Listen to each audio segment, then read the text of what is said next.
just trying to get a little adjusted here, young people. I want to thank everybody who has been joining me thus far. I do pray that you can see me well.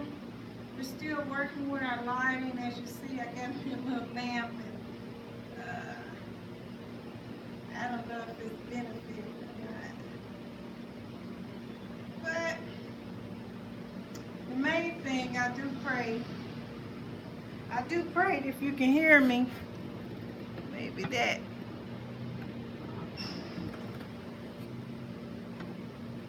If you can hear me. I'm going to get started in just a few. Seems like the lighting is pretty good here.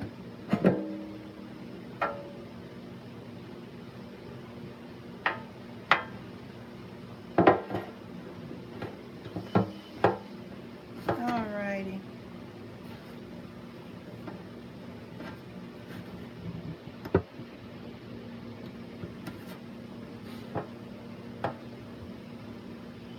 Again, any technical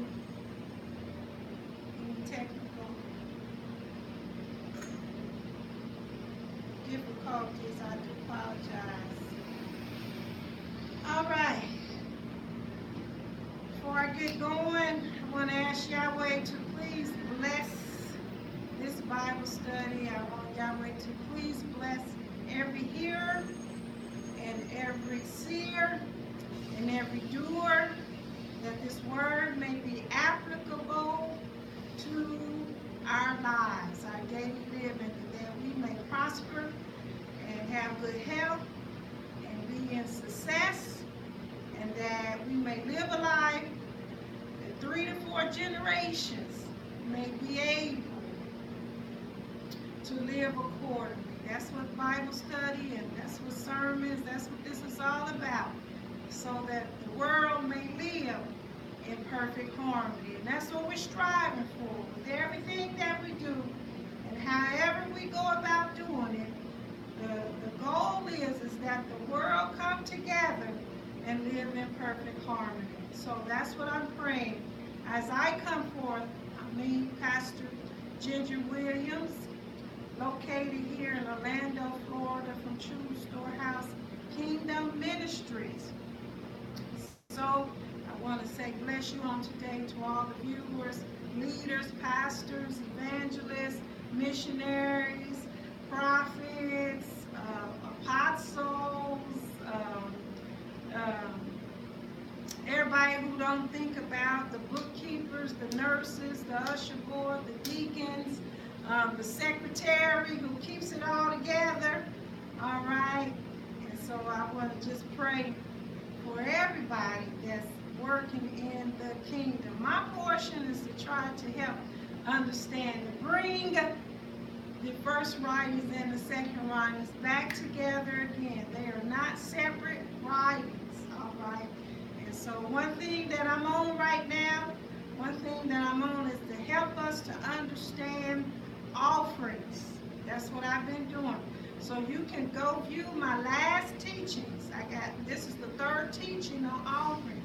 You can go to my Facebook page and the @ sign, @pastor, that's the uppercase P, ASTORGEW, those are uppercase, and then ILLIMS, Pastor G.E. Williams. All right, that's on my Facebook page, and I have the prior teachings. This is the 3rd teaching on offerings. I'm taking my time. We need to understand offering in offerings relationship with the kingdom.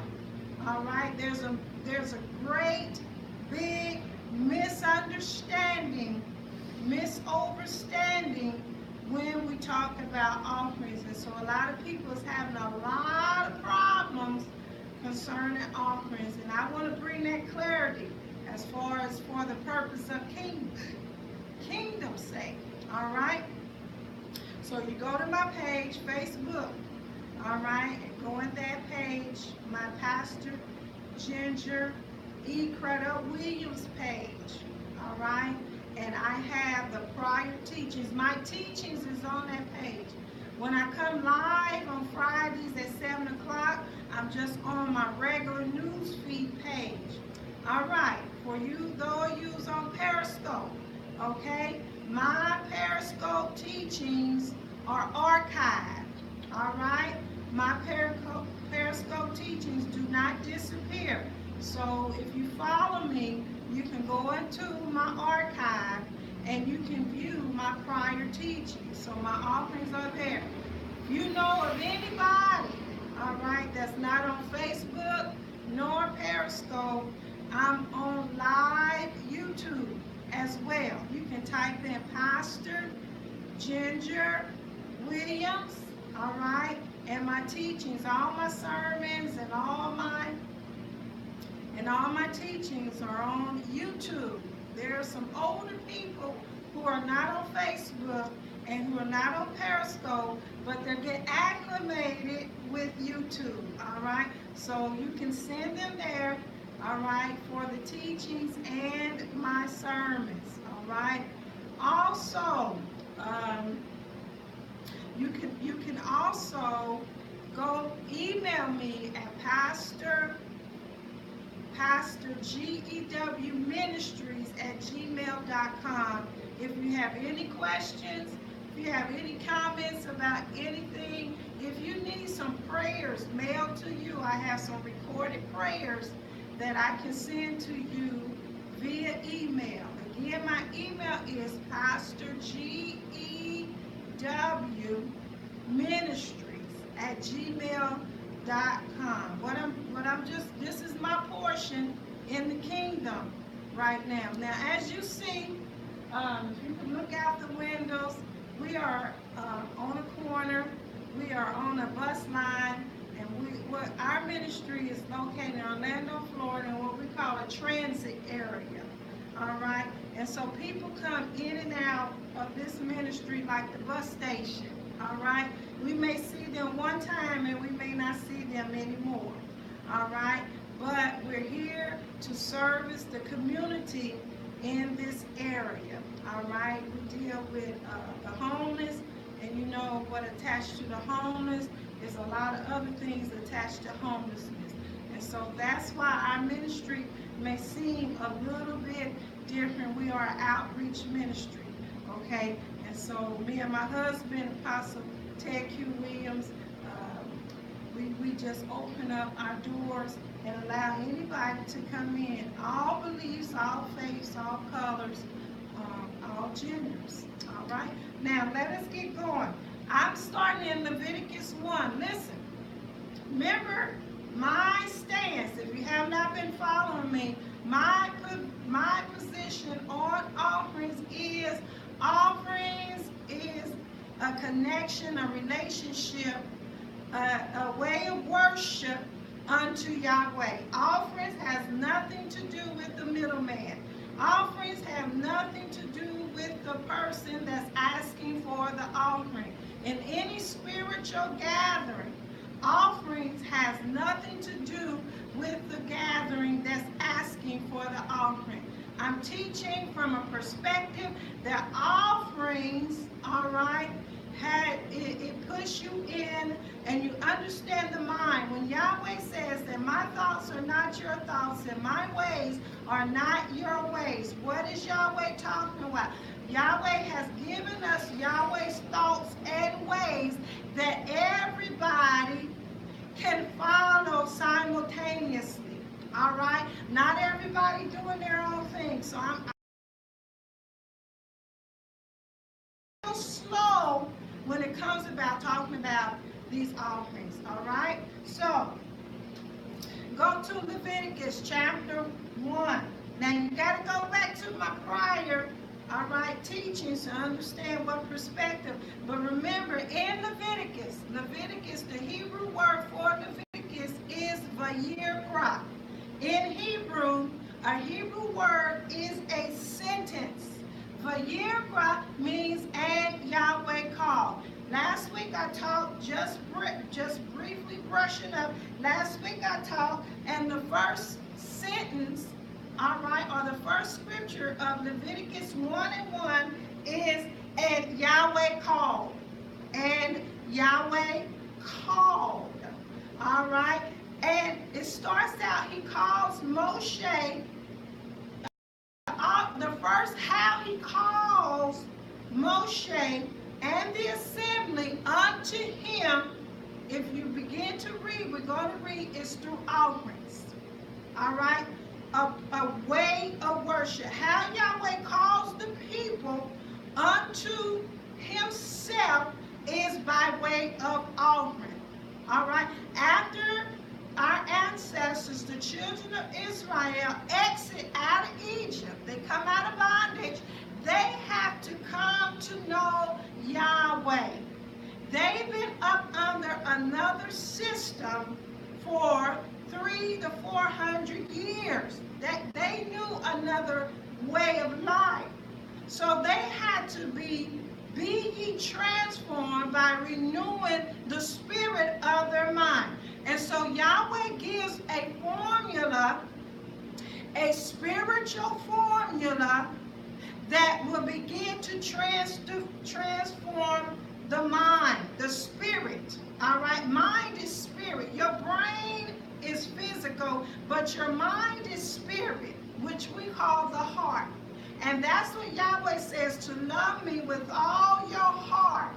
Your heart consists of your mind, will, emotions, and intellect. Okay? So when Yahweh is calling us to love him with all our heart, he gives us a formula.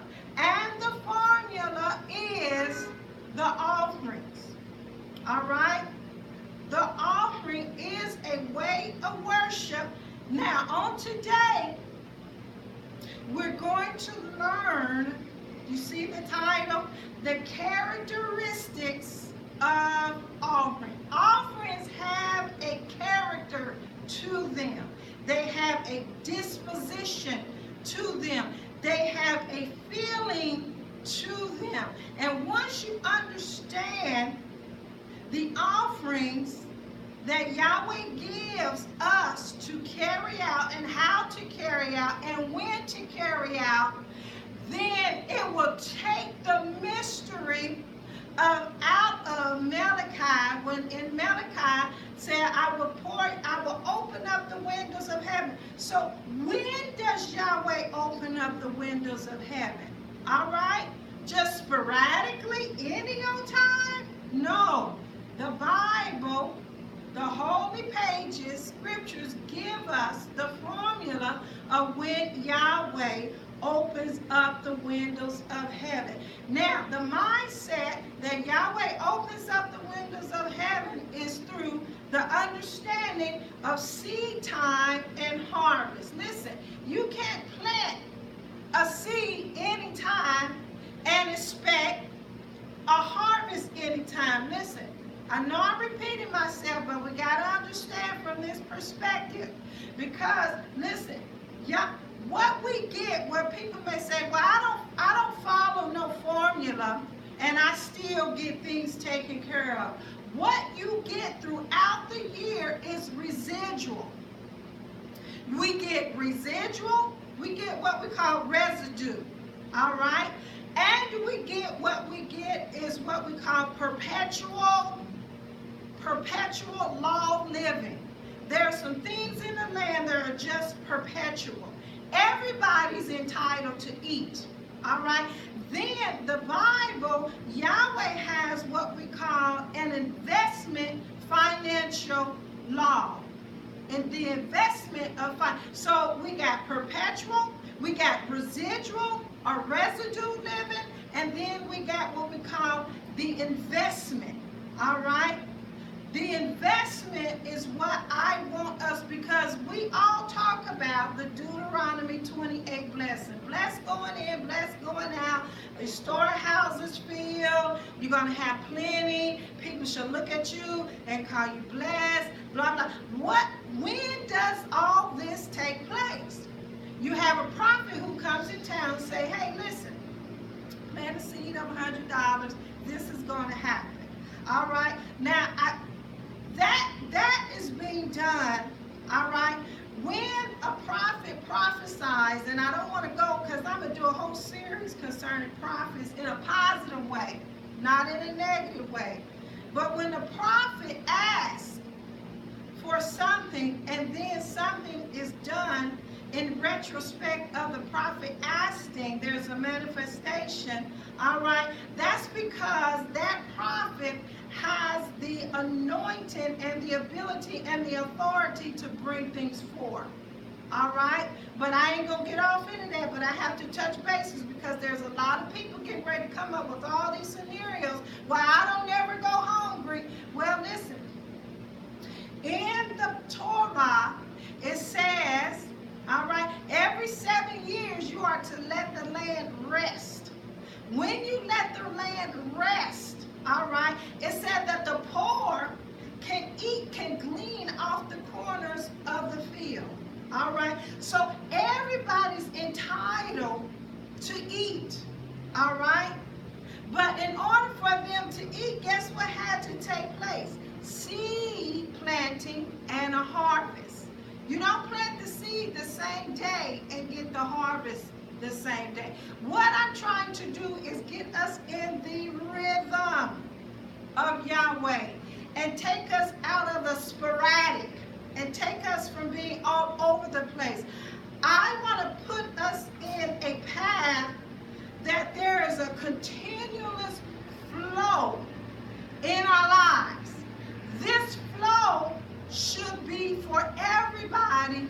So as my husband always say, so that no one person becomes a target. Listen, if one person becomes blessed, they become a target. But when Yahweh called the children of Israel, he called them all at once as one. He didn't call individuals to do individual things.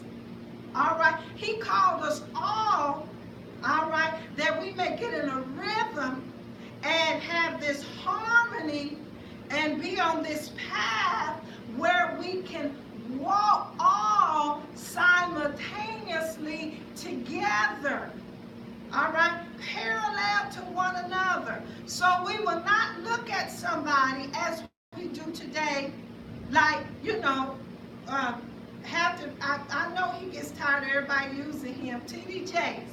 Everybody, he's a target for the prosperity and the success that has happened in his life. Now he's a target. You know how if everybody else had what he had, he would not be a target.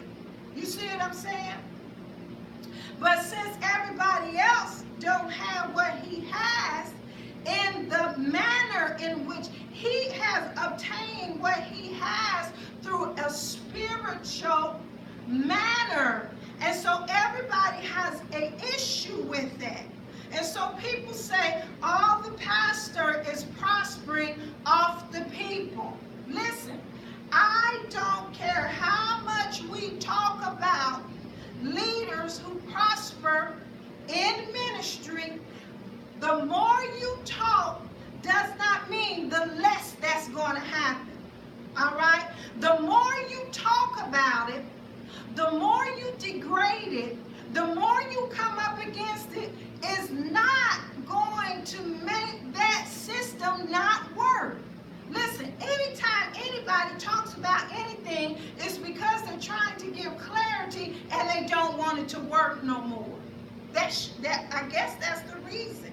Maybe some people talk just to be talking. I don't know. But when people degrade and talk about those who labor and how they attain the manifestations, in which the manner that they attain the manifestations from their labor, people have an issue with that. Nobody has an issue with a doctor who says, yes, you're sick, but you go to the doctor and you say, listen, doctor, because you're doctor, I'm not going to pay you. We don't do that with any other lineage of titles of people except people, all right, who are in leadership. Leadership is the only one They say they expect the pastor should not get paid for the labor that he or she. Why is that? Because we don't understand the proper perspective of offering. That's what I'm trying to see, listen. You can give, but you can give grudgingly. You can give with a complaint. You can give in your giving. It says that Yahweh looks at the intent of the heart when you give. Again, relationship. It's not the giving.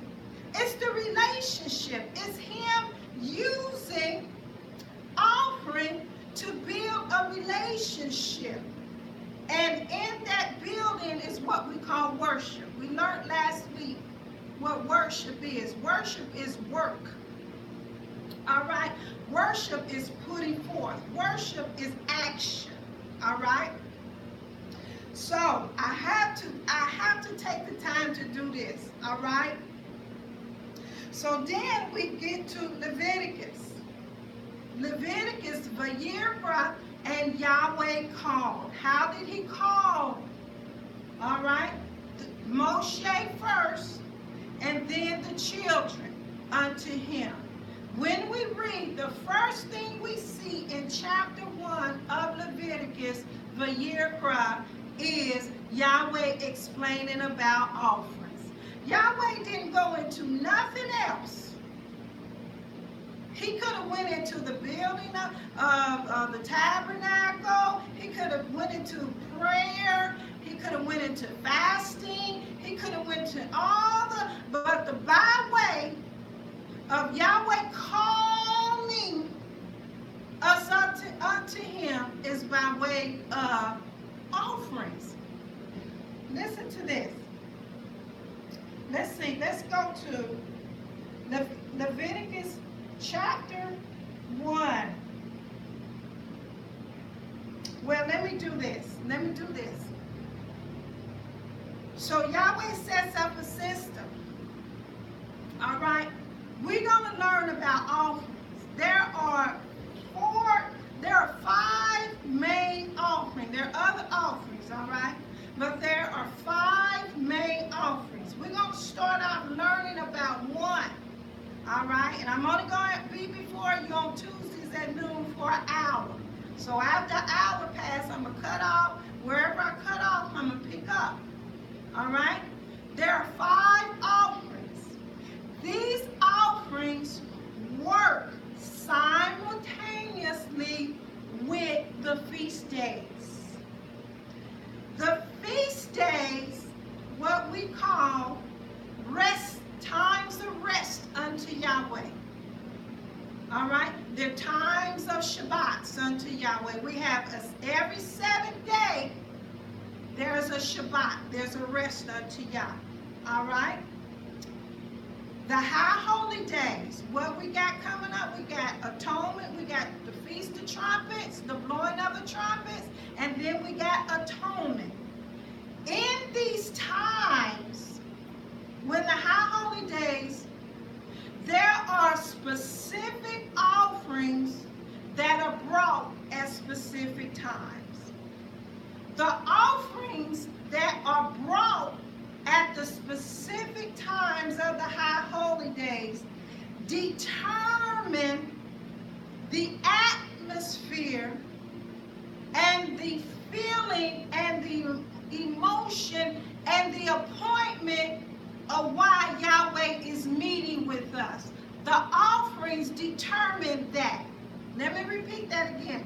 The offerings determine the appointment that we have with Yahweh. First, we have to learn the offerings. So when we got like the blowing of the trumpet and we got atonement coming up, right? When atonement comes, there's a certain offering that's brought before Yahweh. Not all offerings are brought in atonement. All right? There are different offerings brought in atonement versus the Feast of Booths or a gathering. All right? For example, in atonement, we fast. So when we fast, we're not going to be eating. So we will not bring a peace offering, a Zavat Shelamim offering. Because a peace offering or a Zavat Shelamim offering is an offering that is enjoyed by everybody. Well, there's not going to be no eating going on. All right? Fasting and praying. That's why when I see the Hebrew conscious community celebrating in the manner that they celebrate during certain high holy days, I have come to understand that they don't understand the appointment. Now, the Shabbats, every 7 days, Saturday, Friday at sundown, Saturday at sundown is a Shabbat of Yahweh. Listen to me, please. This is an appointment with Yah. This is what we also call when the window is open. This is when you should bring offerings. All right? On the 7th day, the window is open. You bring an offering, and then Yahweh does what Yahweh does. What he said he's going to do. He's going to rebuke the devourer. He's going to put a hedge around it. All right? The high holy days are also appointments, and the windows are open. When the window is open, according to the offering that you bring, all right, the offering that you bring determines what Yahweh pours out of the window. See, that's what we've been missing. So we don't know. Nobody's told us what offerings do. So we don't know, blessings. So we don't know, all right, what's being done for us and unto us and what's being poured upon us. I want to take that mystery out, all right? So, first thing, let me always say, I'm going to always say, when you give an offering, take out the middleman. I don't care when you give it, how you give it, where you give it. It has, from this point on, offering has nothing to do with the middleman. The middleman, the spiritual gatherer, or the person that you're feeling led to give to, they're only a conduit. They're only a point of contact. But the relationship is not with you and that spiritual gathering, or the relationship with you and that person. They're only the middleman, the conduit, the point of contact of which Yahweh uses. And then we're going to see the priest knows what to do and take things from there. I have to speak slow, and I have to clarify to take this grudgingness. We're not being blessed, not because we don't give, because we're giving grudgingly. Again, let me say, I'm located in Orlando, Florida, all right? And I'm still like an old-fashioned, how I came up in the church. But Orlando, Florida, we don't do our air because nobody comes in here, and if they do, so we don't run the air, and the doors are open, and it's hot in Orlando, Florida. So my attire is because I wanted to let you know, say, oh, that woman pastor, she a pastor, got her arm showing, got her neck out, ain't got no stockings on. We have to do this because people just do say so much, all right? So I just want to clear that because of the ministry we have, all right, then I'm not up under no air condition. Okay, so I want to make that clear. So, we're going to study the offering. Now, when you come to my Bible, Tuesday Noon Bible, always come with your Bible a writing utensil, and a tablet, a pad. All right? This is teaching. This is for teaching. There are 5 offerings that we're going to talk about. The first one is what we call a burnt offering. Everybody has heard of burnt offering. What does that sound like? Something being burnt up. All right? A burnt offering is exactly what it is. A burnt offering. This whole offering is burnt unto Yahweh. All right? This offering does something. Now, as you're going to begin to receive the relationship, they said that Yeshua was a burnt offering. You're going to see why. You're going to know why Yeshua was offered as a burnt offering, as in the second writings. All right? So, in Hebrew, we call that Olah offering. Olah. Olah means or ascent offering, to ascend up. So a burnt offering, when something burns, it burns up, there's smoke, and the smoke goes what? Up into the air. When Yahweh smells this offering, he said, all they're burning, a burnt offering unto me. It's ascending up, ascent offering. That's when it says that Yahweh receives the burnt offering as a niyah bikala. All right? Or let me make sure I'm saying that right. All right? Ria Nikoa. I said it right. Ria, a sweet Savior. All right? Ria Nikoa, as a sweet Savior. All right? Going up into his a burnt offering. We're going to learn, all right, the characteristic of this offering. This offering has a character to it. Listen, the words in this is spirit.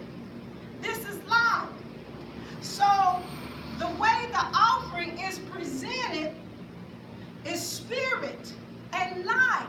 So it has a characteristic to it that when Yahweh sees and hears and smells and tastes the character of the offerer that's giving the offering, Yahweh receives it as such as what is attached.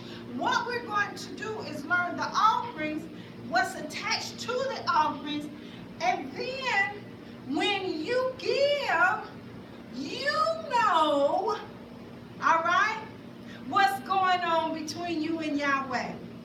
All right? So you may say, okay, this Sabbath, the window is open. I'm going to give all our offering, a burnt offering. Well, you're going to learn the nature of the offering. You're going to know what you're giving, then what is going to be poured out upon you from the window that's open. A lot of people give.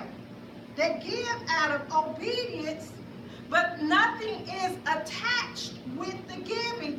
It's a mystery of the giving. All right?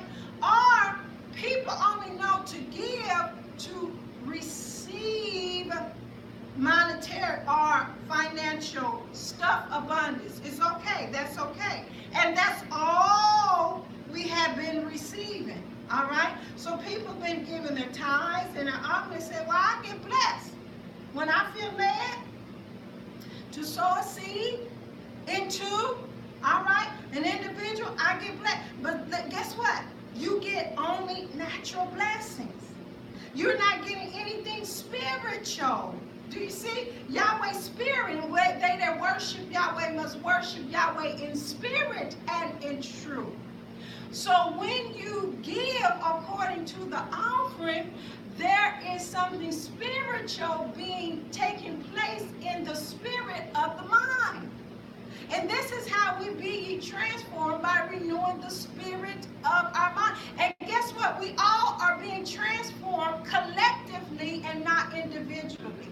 Listen, this is a plan that whoever reads it, whenever they read it, is going to be the same way. It's not going to change. Yahweh say that I change not. and my word changes not.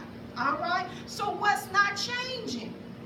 The systematic plan of giving of offerings and Yahweh's holy days, Sabbaths, times of rest, which are appointments, and those are windows. All right, I know I'm repeating myself. I got to, for the sake, for the confusion that we're in about giving. All right, we're in a confused state, and we're not reaping the full total benefit of the harvest, naturally and spiritually so. All right, so the characters of offering. I said ola offering, a burnt offering. That's one offering. The next one is a grain cereal, or what we call a meat offering. Yep, the meat that we chew, animal meat, but it's not meat. It's not animal meat. All right, that has been confusion also. All right, so what we have is grain. You can call it grain, cereal, or meat. That meat in Hebrew, or grain offering in Hebrew, is called mincha offering. M-I-N-C-H-A-H. A mincha offering. So far we learned about olah and the mincha, which is the grain offering. All right? Third is what we call the fellowship or peace offering. In Hebrew, it's called zavat shalomim. You hear the shalom? Peace? Zavat shalomim. It is the fellowship or the peace offering. Remember I told you during atonement, there's no zavat shalomim offering. There's no peace offering. There's no fellowship. A zavat shalomim offering is an offering that is enjoyed by the priest, the giver, Yahweh, and the community. Well, we wouldn't give this during atonement. Why? Because during atonement there are instructions. The instructions is we're fasting. So we're not eating. All right? So what's most likely being done? A burnt offering. A burnt offering is an offering that we're going to learn about that is all burnt up. It's for Yahweh only. The burnt offering is for Yahweh, and the whole offering is consumed. So I know you say, well, we don't actually give, actual food anymore. But what we do, we're going to learn later on. If you go to Leviticus about 24, 23, I got to find it. When we made our pilgrimage to Jerusalem, we couldn't carry all our cattle, all right, that we was going to give as our offering in Jerusalem. All right, so what we did is we took our cattle, all right, and we exchanged it for money. And then once we got to Jerusalem, made our pilgrimage. Remember when, let me show you when they made a pilgrimage.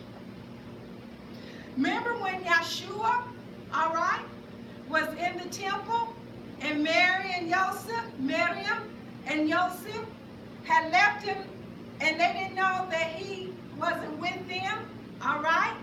That was the pilgrimage. That's the pilgrimage. That's one of the times of feast years, Deuteronomy 16:16, 3 times a year that the males are to appear before Yahweh during the time of atonement. That's why Yeshua was in the temple, learning, listening. All right, at the age of 12, they had made the pilgrimage. Well, when they made that pilgrimage, once you get there, you can either re-exchange, all right, the money for your cattle and sacrifice, or you can just give the money. That's what the problem was in the house of prayer when Yeshua said, you're making my Father's house a den of thieves. Let me see, because they had a system set up. He didn't have no problem with what was going on. Those who set up the system, they decided that they was going to make some extra money off of it. So here's what they began to do. When the people made their Hajj to Jerusalem and they exchanged back for the turtle dove, there was supposed to be an even exchange. So in your own land, if your turtle dove, all right, was $1, right? So you give the person in your land $1, a turtle dove, and then they give you $1. You take that $1, you make your pilgrimage unto Jerusalem. When you get to Jerusalem, all right, there was in the courtyard where you can re-exchange and buy back the turtle dove, which was supposed to be an even exchange. Well, what happened was they decided that they was going to make some. So in order to get the turtle dove, instead of you giving $1, well, they're going to charge an extra $1. So now you owe $2. That's what Yeshua had a problem with. And he said, you have made my Father's house a den of thieves. That was the issue when they made their pilgrimage. We're going to begin to understand that the second writings and the first writings do not contradict themselves. All right? They walk hand in hand together. So, going back, did I finish the point about Yeshua and Mary? So that was the pilgrimage that they made. And so most likely, if that was during the time of atonement, that there wasn't no fellowship, no Zavat Shalomim, no peace offering. It was most like an Olah offering. And we're going to learn what these different offerings do, all right, during their specific times. All right, the next one is what we call a sin offering.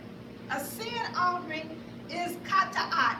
Kata'at in Hebrew means cutting off. You remember when and David, when they came back to the camp, all right, and they brought back the articles in the camp and they wasn't supposed to, all right, and so Yahweh sensed that there was something in the area, in the territory that shouldn't be. Sin was in the camp, all right? A sin offering, when anybody, like when that was done, they would have to offer a sin offering. Kata'at means cutting off. So you give a sin offering so that you will not, the presence of Yahweh, the sin will not cut off the presence of Yahweh from dwelling amongst us. Listen, people say, oh, we don't have to do that no more. Yes, you do. I'm gonna show you how it still takes place. Have you ever sinned in your body after you was walking with Yahweh and you felt so bad for the sin, you felt like Yahweh's presence left you? Why? Because the environment, the land was defiled. And you cut off Yahweh's presence. And so what did you do? You went and you repented.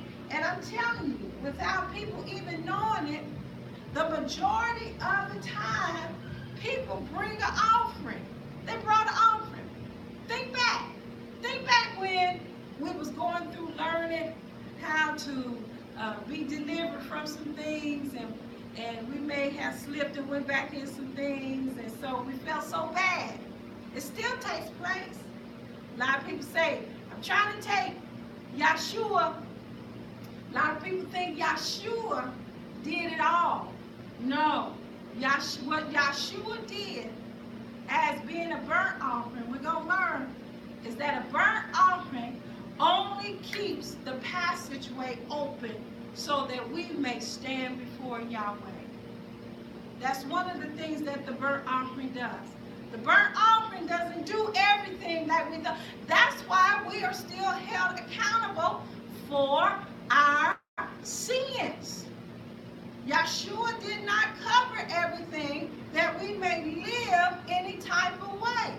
That's why we got to learn about offerings. And what do they do for us? We are still held accountable for our deeds and our actions. This is how we're being transformed, by renewing the spirit of our mind. All right, so we have the sin offering is the kata'at offering.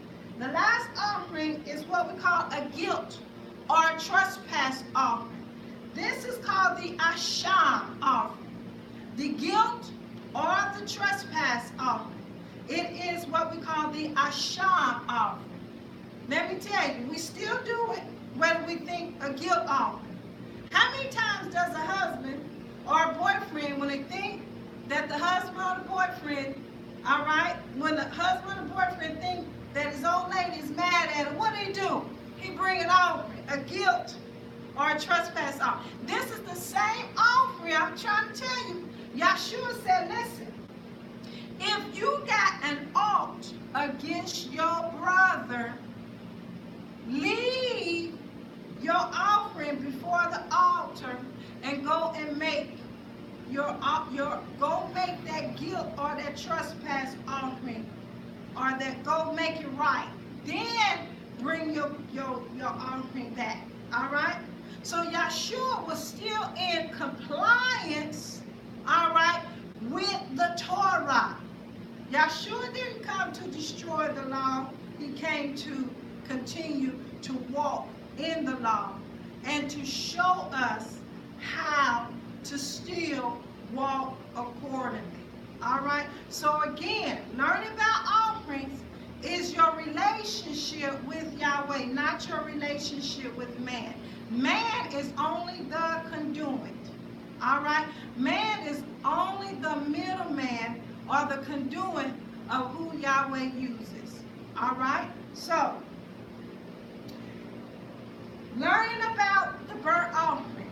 All right? I'm going to take the burnt offering. Then next week at Tuesday at noon, I'm going to come back and we're going to talk some more about the offering. So, in Leviticus, I say all that to say, in Leviticus, Yahweh begins to instruct us about the Olah offering, the burnt offering. And as we're learning about this, I want you to get the character, the feel of the offering, because that's the relationship. That's what I want us to understand. What the feeling that comes from this offering, the character, the disposition, the stance that comes from this offering, that's the relationship between you and Yahweh with the offering.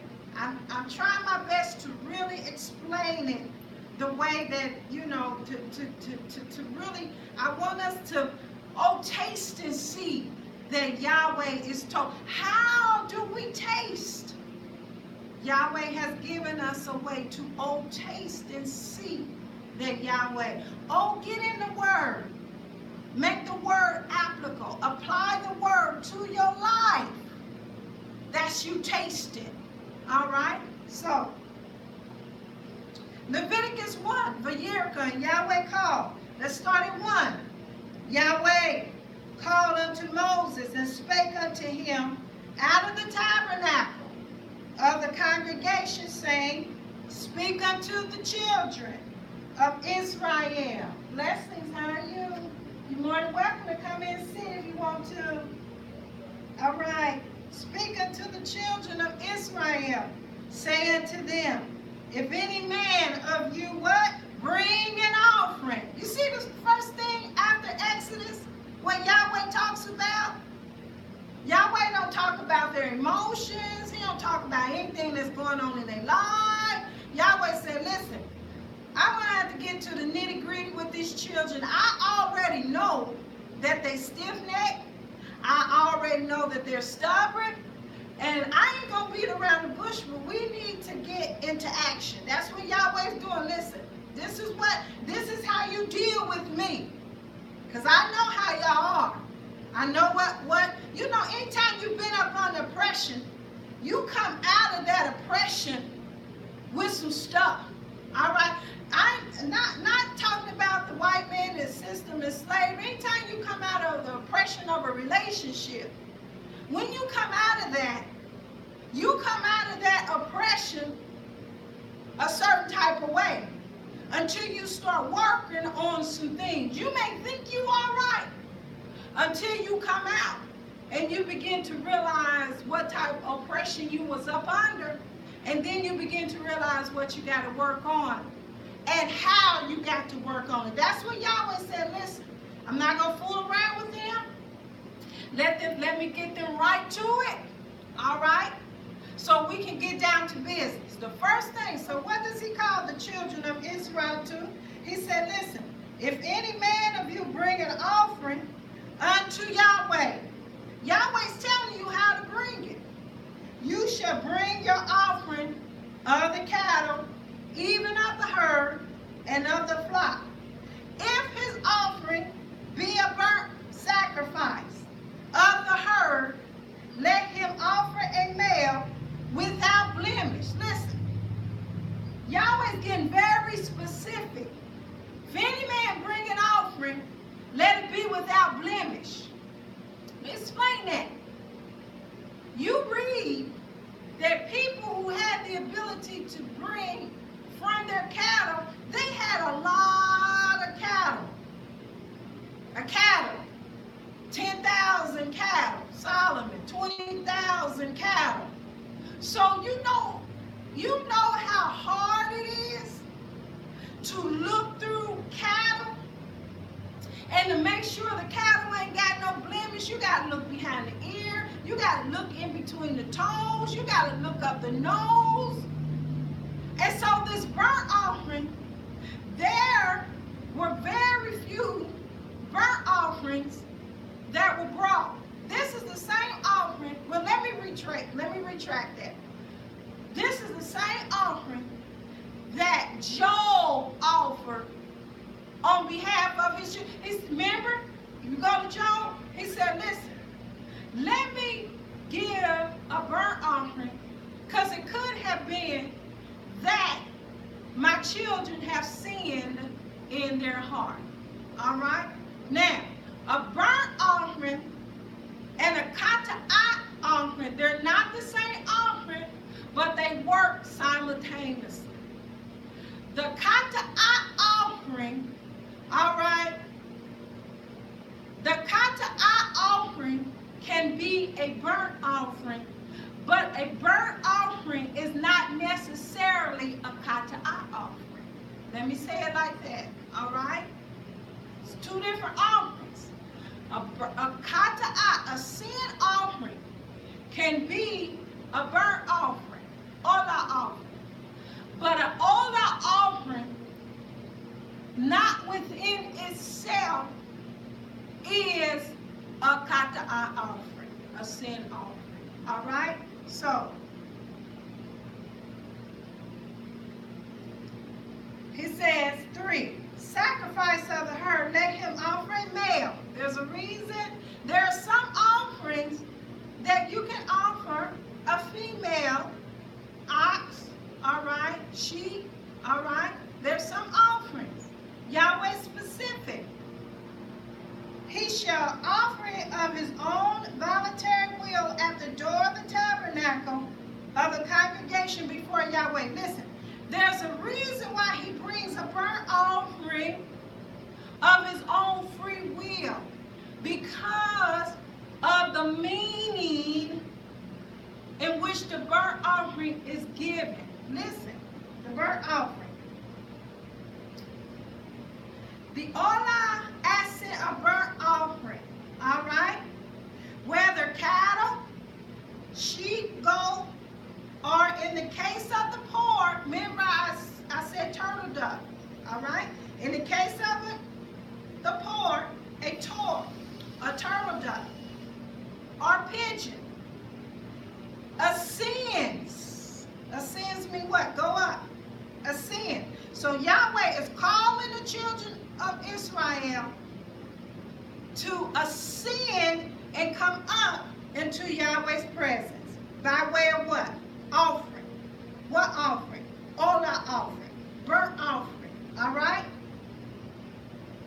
In flames to Yahweh in heaven. Only the hide remains. We're going to get in detail about how the offering is given.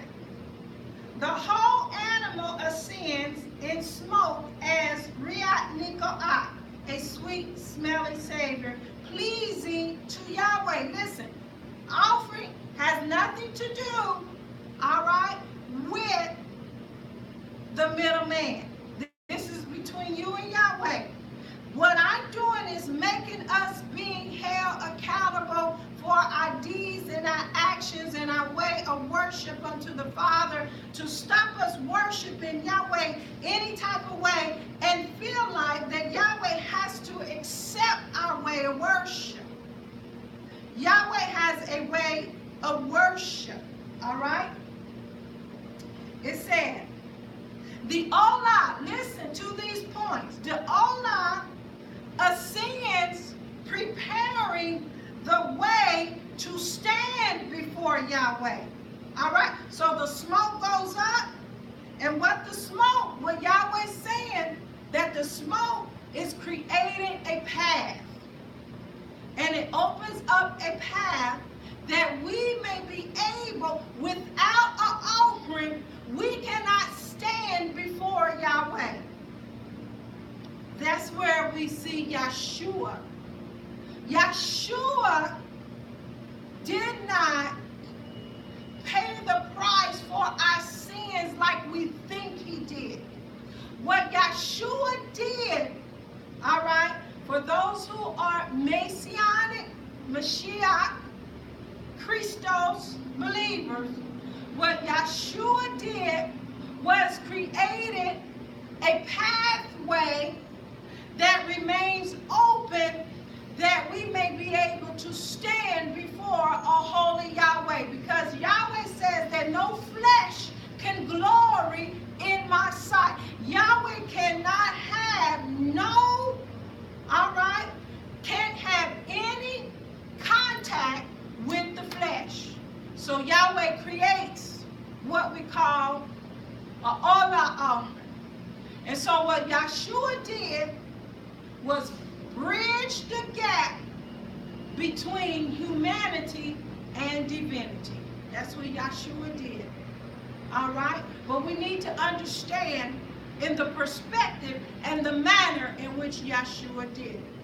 Yeshua did not, all right, like everybody believed, come and present himself as an Olah offering that we may continue in sin, and we think we can make it through the pearly gates. That's not. Yeshua only done a portion. The only portion that Yeshua did as a burnt offering and as a kata'ah offering, as we read in Hebrews and Romans, he was a sin offering.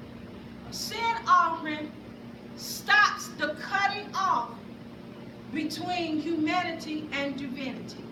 So Yahweh will not cut off Yahweh's presence. Kata'ah. All right? So Yahweh's presence, not Yahweh in the totality of Yahweh's being or who Yahweh is. Yahweh sends Yahweh's presence. That's about the only thing that's about the only essence that we have contact from the Shamaim. Yahweh do not come in the fullness. We will not be able to be staying in the presence of Yahweh. We will go up like a match, a flame, all right, a stick, all right? But Yahweh sends what we call extensions of Yahweh's self. And those extensions is all that we can handle, all right, or we will be consumed. So Yahweh sends Yahweh's presence, an extension. of himself. Yahweh sent his son, an extension of himself. Yahweh sends Yahweh's glory, an extension. Glory means, all right, kavod, which is a perfected state of happiness. This is the closest that we're going to feel. When Yahweh's glory comes, this is one of the most times that without actually transitioning over to heaven, this is about one of the times we can experience the Shamayim, glory. All right? Kavod. All right? Perfection. A most perfected state of happiness. Yahweh sends portions of Yahweh's glory. Anointing. All right? An extension. Anointing is so that it equips us with the power and the ability to carry out the plan of Yahweh. Without the anointing, we cannot carry out such a heavy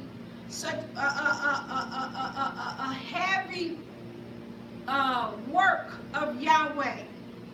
We can't do it on our own ability, or we will be consumed.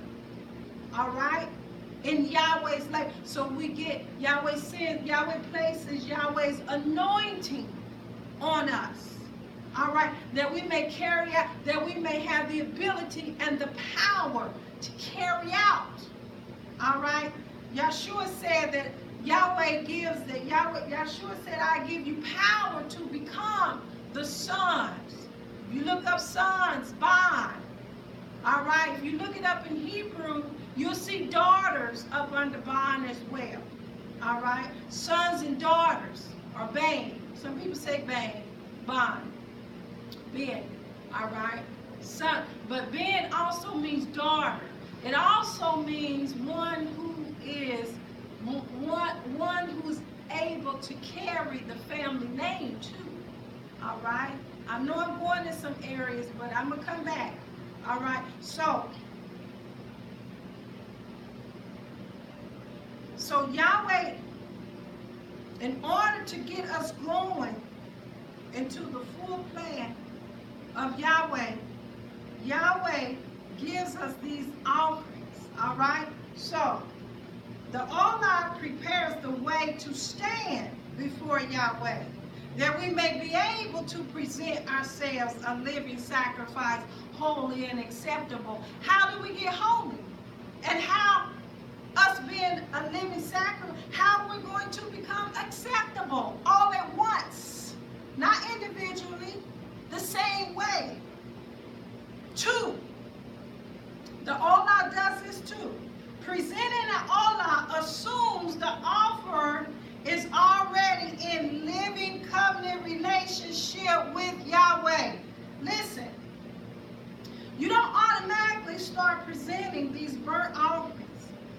There is a relationship that is built. You know how the relationship is built? Through the commandments. All right? There's no sense of keeping the Olah or the burnt offering if you're not a commandment keeper. All right? You listen, if you're breaking the commandments, the Olah offering is not going to do you any good. So the Olah assumes that the offerer is already living. How are you living? The commandments. All right? Covenant relationship with Yahweh. 3, the burnt offering atones for what? It goes beyond the actual deed. The burnt offering atones for sinful thoughts and ideas that have not become deeds yet. This is some deep stuff, you all. That's why, listen, woo, the word is quick and powerful and sharp than any two-edged sword, piercing as soul and spirit, dividing, all right, going through the bones and the marrow, and is a discerner of the intent of the heart. That's why understanding that Yahweh looks at the intent of the giving. This is why Shaul said, don't give grudgingly. Listen, there was, when Shaul, Paul, and all them was talking, them people was already living in a certain manner. So they didn't have to repeat every single incy, wincy, beansy thing. Well, it's not in the second writings. They didn't say it in the second writing because they were only dealing with issues that were arising, that people were having problems with. What would be the use for them repeating everything in the second writings that's in the first writing?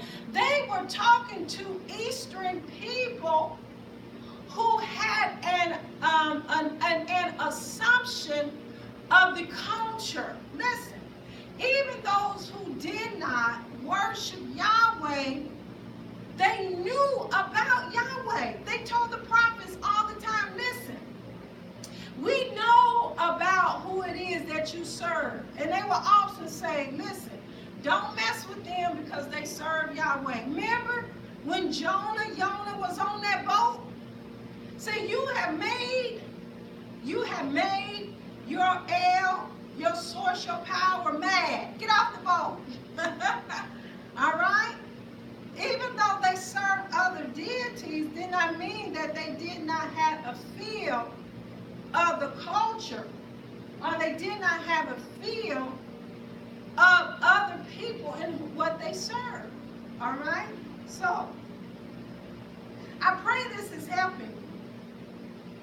All right? It said, listen, the burnt offering atones for sinful thoughts and ideas that have not become deeds.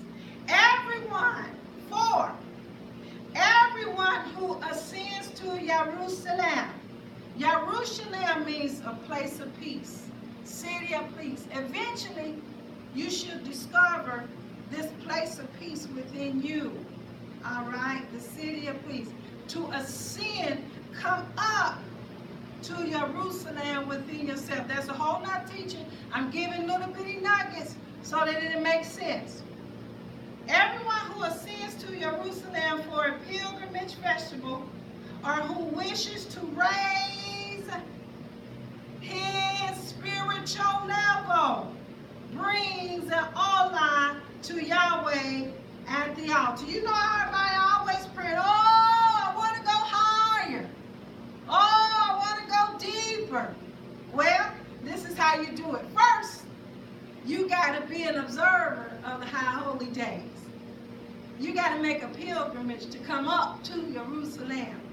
You got to do natural things in order to have a spiritual perception. All right? 2, you got to understand how offerings work for you and the relationship. So listen, bring all our offering unto Yahweh, and the window is open. Listen, Yahweh's spiritual. When that window is open, all right, you already blessed. Listen, you don't bring an offering because you want to get blessed. Because you was able to bring the offering means you already blessed. That's what we missing. You able to bring an offering, you already walking in a natural blessing. What you need is to be blessed spiritually. That's where John comes in. He says that, I would that thou prosper and be in good health, even as thy soul prosper. Balance. We have unbalance. People can give naturally, but spiritually, they off kilter.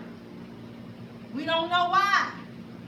Because we follow the plan Yahweh's given us, and we'll know that this is a way. When you see, you know when you're spiritually off kilter. You know when something out with you spiritually, something ain't right. Through an offering, that tells Yahweh you're serious. So you say, I'm going to present an all-out offering. And so Yahweh opens up the window. The window is open on the Sabbath. A burnt offering, that's between you and Yahweh. then you begin. That's how you prove Yahweh. Yahweh say, now prove me here and now, say Yahweh. How you gonna prove? You gotta have something to prove. You got to have something to prove.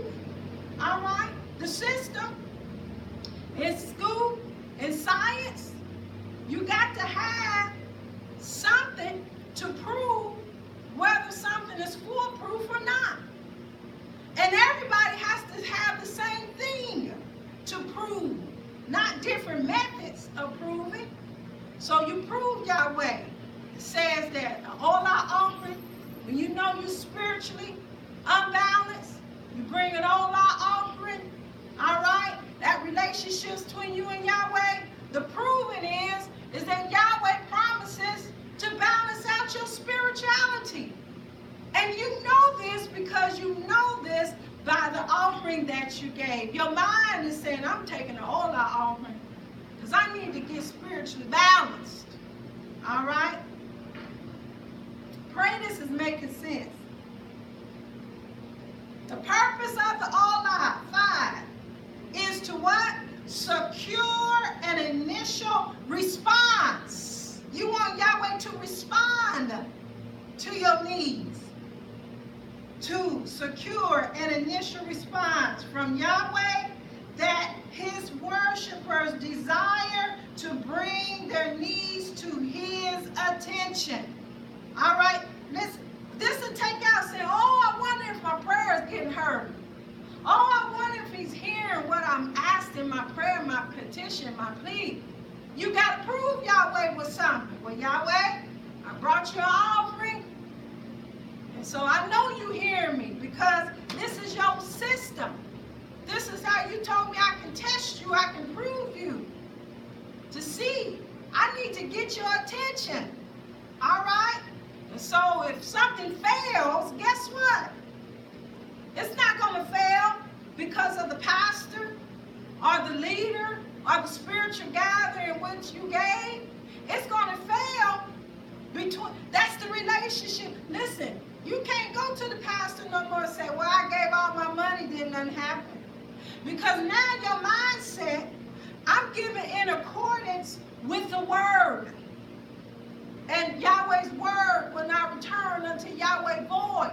This is how we build the relationship. All that the Olah does for us builds the relationship between you. Now it's you and Yahweh, not you and your pastor. It's you and Yahweh, not you and your leader. Whether he's a Moreh or a Morah, all right?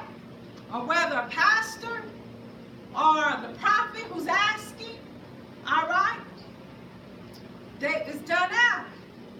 Your giving in the manner that you give is between you and Yahweh, and you know why you're giving because of the offering that you're giving, when you give it, how you give it, with the intent that you give it, then you know what response shall come. All right? So, let me close up. It says, the purpose of the Olah is to secure an initial response from Yahweh that his worshiper desired to bring their needs to his attention. Yahweh looks upon the clean heart and holy intention of the worshiper when he accepts the Olah as Riat Niko Ah. All right? Listen, I should have said it while I had something that come to me. All right? Well, it'll come back. So, the Olah is all the thing that I dealt with on today. All right? Let's go to, and I'm going to close right here. Go back to Leviticus 1. And we stopped at 6, all right? 6 just tells you how to lay the offering once you get it. How's to be laid. We just learned that the whole offering is to be burnt up, right?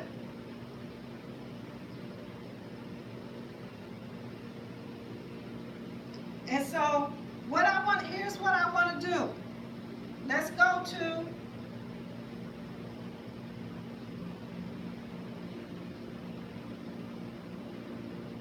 all right, go to 11.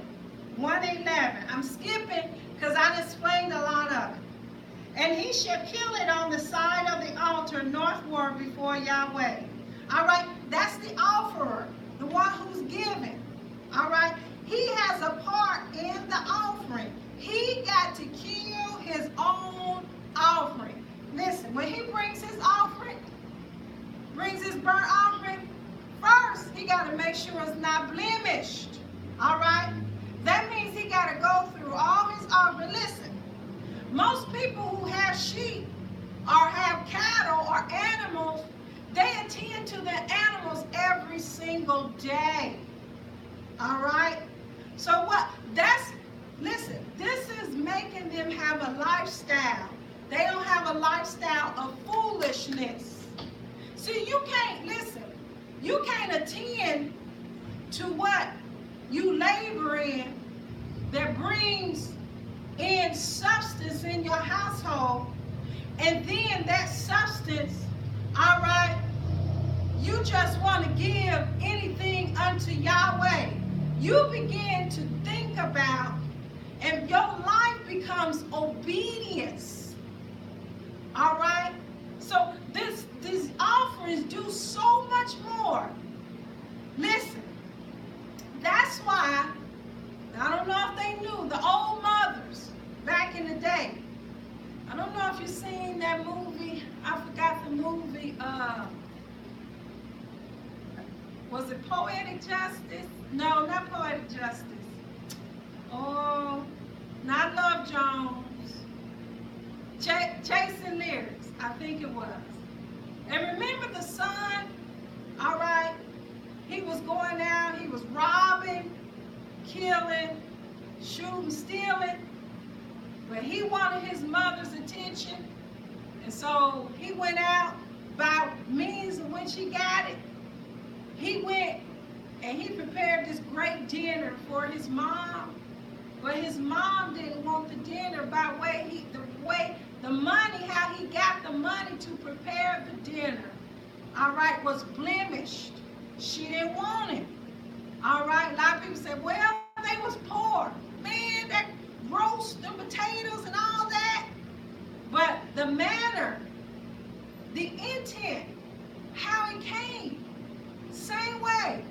Listen, you work hard, all right, but somebody who sells drugs, bringing in an offering to the altar of Yahweh, it ain't got nothing to do, it's the relationship, all right? It's the relationship, by way they bring. A person with that they have already this disposition. Oh, look at me. They on top of the world. They got an ego about themselves. I'm just gonna shuck it out, because I'm able. See, their attitude is wrong by way of which they're giving it. So it's blemished. All right? It's not the amount of money. It's the intent. All right? A person who works hard for their labor and they have to come before Yahweh, they begin to say, listen, let me begin, all right, to obedience my life, because I don't have no money to be throwing away.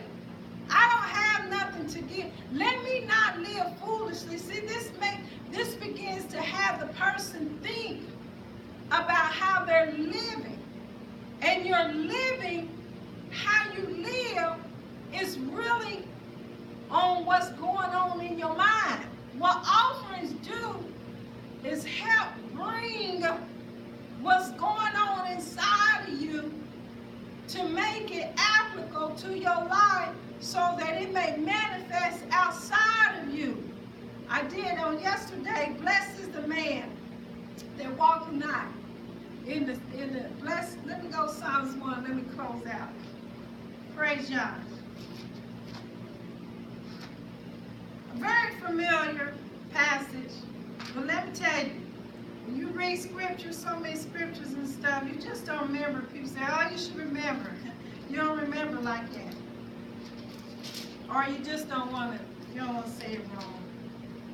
Blessed is the man that walketh not in the counsel of the wicked, nor stand in the way of the sinners, nor sitteth in the seat of the scornful. How are you blessed? How are you blessed? Listen, when you're not around all that, you automatically have put yourself in a different path that you can prosper on. Why? Because you don't have all that around you. You don't have the scornful. You don't have the sinful. You don't have all that around you to where you'll be able to think effectively. When you got all that around you, you can't think effectively. So you can't think effectively to put yourself on the path that will prosper and bless you. All right? So, all right, let me close. So we see what I want to bring out is that an offering, that the offerer has to do something. Pick it out, can't be blemished, and he got to kill his own offering. Then he should kill it on the side of the altar northward before Yahweh, and the priest, Aaron's sons, shall sprinkle his blood. So then the priest does something with the offering. Do you see that? You know why you're giving the offering. You know why you're giving the offering, right? Then the priest, all right, does the rest with the offering. That's all I wanted to bring out about a burnt. We learned a lot about that you did not know about all what the burnt offering entails. Okay? Let me make sure I bring out all my points.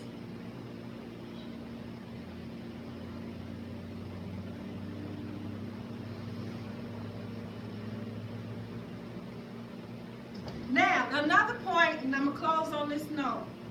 When you bring a cattle, you cut it up, you flay it. You flay it up. But when there is a turtle dove or a bird brought, you don't cut it up. It's burnt whole. All right? So this is where we get a lot of how we barbecue. We don't know how things are passed down. All right? So, again, what I want to do is bring out how offerings build a relationship. On next Tuesday at noon, I will go and I'll talk as much as I can, all right, about the offering as far as I can. I went over just a little bit. I had to. I didn't want to break this whole lot offering up, all right? So we will continue on talking about a grain offering, fellowship offering, sin offering, and guilt offering.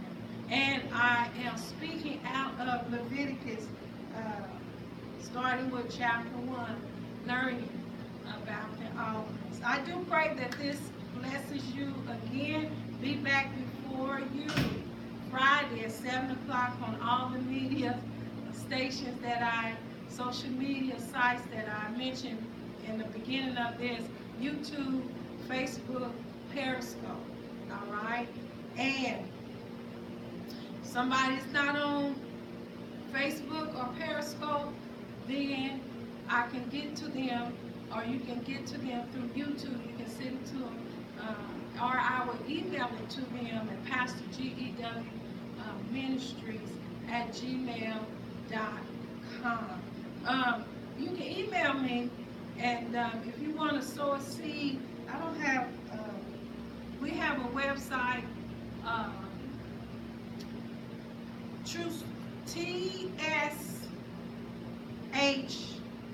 TSHSS,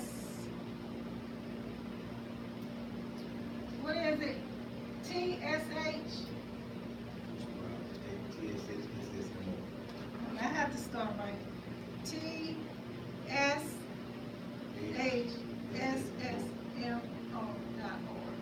All right, you can go to the website, you can sow a seed, or you can give an offering, tithes, You can go to tshssmo.org. All right? tshssmo.org. Go to that website, and there's instructions. You go to where it say you can PayPal account, you can sow your seeds, tithes and offering to the True Storehouse. Or there are some people sometimes who feel led, they want to place it right in the prophet's hand. All right, that's a different understanding, overstanding. But if you want to do that, feel led to do that, you can PayPal.me at /GC uppercase RUDUP, all right, and PayPal.me /GC RUDUP. Either way, all right.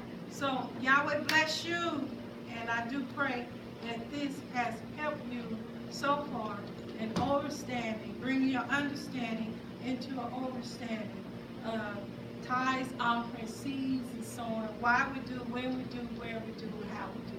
Yahweh bless you. Shalom.